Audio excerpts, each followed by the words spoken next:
對住奧地利，李靜喺關鍵嘅第四場贏咗斯拉格，令到香港贏3-1晉級。李靜以往佢哋贏過斯拉格㗎，咁但係喺4場就輸咗俾南韓。講真，亞運之前預計會做針對性嘅部署，步伐啊嗰啲速度比我哋快咗，但係我哋嘅海內波比佢哋好咯。當然我哋亞運嗰時咧，可能會主要針對海內波同佢哋打得多啲啦。部分球員會翻返內地打聯賽，之後就備戰亞運啊。無線記者伍家謙報道。係咪嚟咁嘅？多謝。電視文台預測聽日為多雲，有1-2陣驟雨㗎。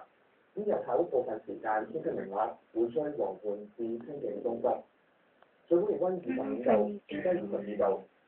依家係23度，相對濕度就係90%。今日報道完，晚安。